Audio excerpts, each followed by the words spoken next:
하나도 안 아프다 이렇게 하면 거짓말이겠죠. 한 이틀 정도, 3일 정도 후부터는 부어라 마셔라 이러면 좀 곤란하겠죠. 예.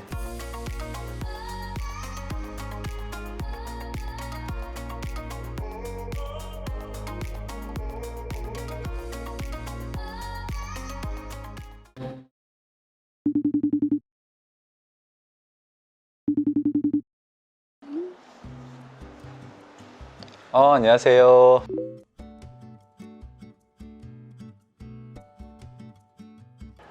상태를 좀 봐야 되는데 앞에 있는 치아를 망가뜨리거나 이런 경우들이 있을 수가 있어요. 드물게는 사랑니 쪽에 이렇게 낭종, 우리 보통 물혹이라고 이야기를 하죠. 물혹 같은 게 생기는 경우들도 있어서 그런 경우에는 악골 자체, 그러니까 이 턱뼈 자체를 녹이는 경우들도 있기는 있거든요. 그래서 그건 상태를 봐야 되겠지만은 필요하다면 빼는 게 맞을 거예요. 사랑니가 좀 누워 있다고 얘기를 하던가요? 보통 사랑니가 누워있는 경우가 요즘 굉장히 많아요. 왜냐하면은 사람들이 턱이 점점 작아지고 있어서 그래요. 그러니까 이게 턱이 이렇게 쭉 커나가면은 당연하게 이가 다 나올 자리가 있는데 턱이 충분히 크지가 않으니까 사랑니가 나중에 날 공간이 없는 경우들이 많아요. 보통 이제 치아가 이렇게 있으면은 사랑니는 이 뒤에서부터 생기거든요. 그러니까 모형을 갖고 보면은 사랑니가 이렇게 자라나면서 이렇게 해서 올라와야 되는데 턱이 작으니까 공간이 적다 보니까 이렇게 나오다 걸려버리는 거예요. 앞에 치아에. 치아라는 건 대부분 음식물이랑 접촉을 했을 때 탈이 나는데 아이의 뼛속에 살 속에 들어있으면 음식물을 안 만나니까 탈이 안 나거든요. 근데 얘가 일부분만 이렇게 나타나게 되면은 요 앞에 치아와 사랑니 사이 부분에 틈 사이에 음식물이 끼거나 이렇게 돼서 이와 이 사이에 음식물이 끼면은 양쪽이 같이 썩거든요. 그러다 보니까는 사랑니는 썩든 말든 나중에 빼버리면 그만인데 앞에 치아가 썩는 경우가 많잖아요. 이 이빨은 평생 써야 되는 이빨인데 그럴 때는 사랑니를 빼주시는 게 좀 좋아요.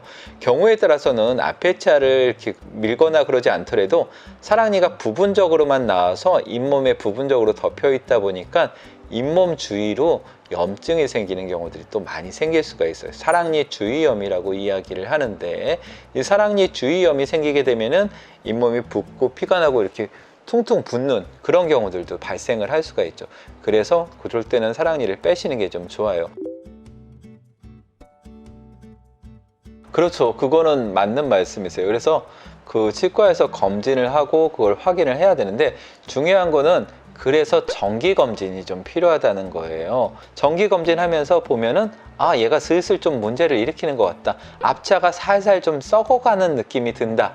이러면은 이제 사랑니 뺄 거를 권해드리고 본인은 잘 모를 수가 있거든요. 서서히 진행이 되는 거라서 그런 경우 때는 이를 좀 빼야 되기 때문에 정기적인 검진이 그래서 필요한 거죠. 만약에 앞에 치아가 썩고 있다면은 그거는 빼시는 게 맞을 거예요. 앞에 치아는 평생 써야 되는 치아인데 사랑니를 보존하기 위해서 그거를 썩게 만든다는 건 일단 말이 안 되고요. 대부분 어떤 치과를 가시더라도 그 치과에서 딱 그 엑스레이나 이런 검진을 하시게 되면은 얘기를 해 주실 거예요. 사실 하나도 안 아프다 이렇게 하면 거짓말이겠죠. 요즘은 기술이나 이런 것들도 발달이 되어 있고 마취도 굉장히 좀 잘 해주시기 때문에 빼는 동안은 거의 아프거나 그러진 않을 거예요. 너무 아플까 봐 무서워하거나 두려워하시는 분들, 이런 분들은 수면 마취를 통해서 사랑니를 빼는 경우들도 있어요. 뭐 약 잘 드시고 그러면 대부분 괜찮아요. 너무 걱정 안 하셔도 되세요.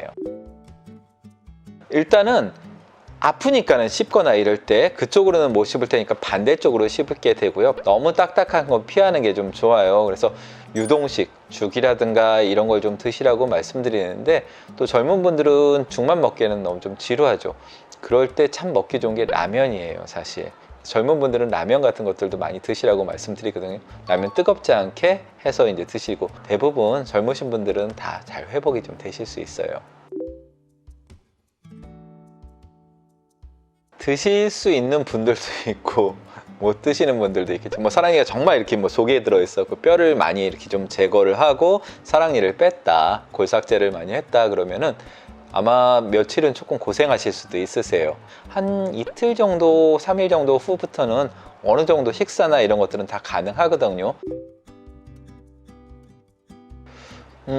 보통 이제 사랑니 빼시고 이러면은 뭐 술 드시지 마세요, 운동 같은 거 하지 마세요, 아니면 뭐 사우나 하지 마세요, 이런 얘기들 많이 좀 들으실 텐데, 그 가장 큰 이유는 출혈 때문에 그래요.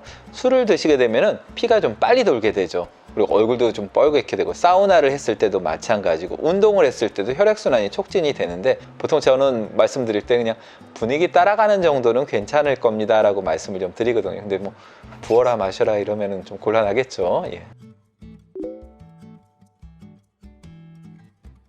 지금 말씀하셨던 게 사실 많이들 걱정하는 부분이에요. 그래서 그 입 빠진 자리에 구멍에 밥알 같은 거 들어가면은 그대로 이렇게 밥알 들어간 채로 아물어버리면 어쩌나 싶었고, 막 그거 후벼내거나 이런 사람들 종종 봤는데, 걱정하지 않으셔도 되는 게, 살은 절대 위에서 다치지 않아요. 밑에서 차오르는 거예요. 그러니까 혹시라도 뭐 밥알 같은 게 들어가 있더라도 점점 살이 차오르면서 밀어내게 되고, 다만 밥알이나 이런 것들이 들어가서 그게 균이 생겨 갖고서는 거기서 염증이 생길 수는 좀 있기 때문에 깨끗하게 유지하는 건 굉장히 중요해요. 그러니까 직접 양치를 못 하더라도 물을 이렇게 해서 가글 해갖고 뱉어내시는 거나 이런 것들만 잘 해주시면은 지금 말씀하셨던 그런 걱정은 안 하셔도 될 거예요. 걱정하지 마시고요. 이 동네에서 사장님 못 뵌다면 저희가 다 빼고 있어요. 그래요. 내일 뵐게요, 그러면은. 네.